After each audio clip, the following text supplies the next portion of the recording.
One of history's most famous torture devices has to be the rack. This beastly machine has been used throughout the times to induce horrific amounts of pain onto the poor soul who was being interrogated.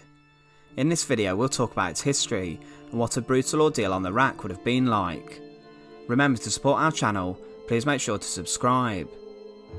The rack may be closely associated with the Tudor or medieval period, however it's been around for millennia. The Greeks may have first used the rack as a means of torturing slaves around 300 years before Christ. It was used to gain a confession from Herostratus, a man who was executed for burning down the Temple of Artemis, one of the 7 wonders of the ancient world. The rack, according to Roman historian Tacitus, was used to extract the names of conspirators who planned to assassinate Emperor Nero in 65 AD. The person undergoing this horrendous act was in fact a freed woman. Now in Britain, the rack first appeared in England around the date of 1447, and this is said to have been down to John Holland, the then Constable of the Tower of London. This specific rack was known as the Duke of Exeter's daughter, after Holland, who was the second Duke of Exeter.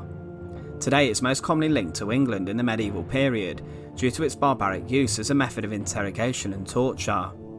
The rack as a structure usually consisted of a wooden frame, which was raised slightly off the ground.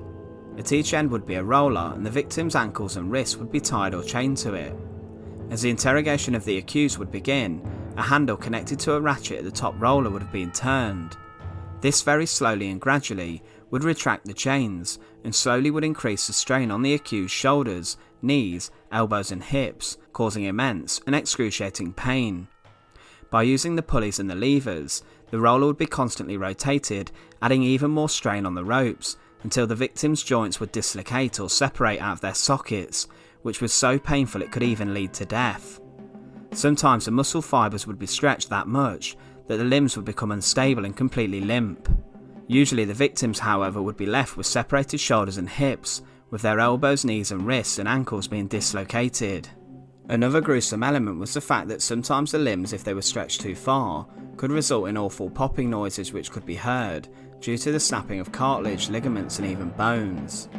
The rack was even used as a method of putting pressure on other prisoners by forcing them to watch a victim being racked in the hope that they would then give up information. Also, whilst a prisoner was being tied to the rack, other methods of torture could be applied before the rack would be turned, such as tearing out the fingers or toenails. People in England during the Middle Ages and the Tudor period were racked for a number of different reasons. We've covered one specifically shocking racking in another video, but the case of Anne Askew was awfully sadistic. Accused of heresy, Anne was interrogated heavily and was shown the rack in an attempt to extract other heretics' names out of her. Anne declined to give any information, so was then tied to the rack, and the wheels were then brutally turned. Anne would faint from the pain, and was then revived before the torture was then repeated.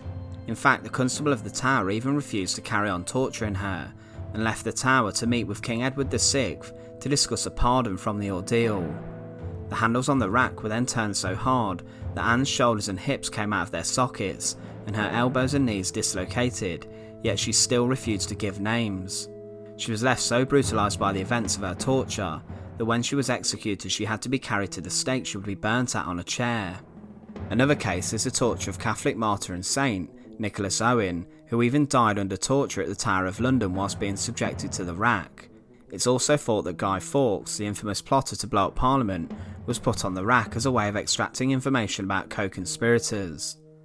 So today it's possibly the most famous torture method used in history.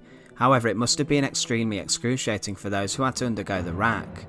In fact, I think the mere sight of the device would be enough to break most people to give up their information. Once again, thanks for watching. To support our channel, please make sure to subscribe. Once again, thank you for watching.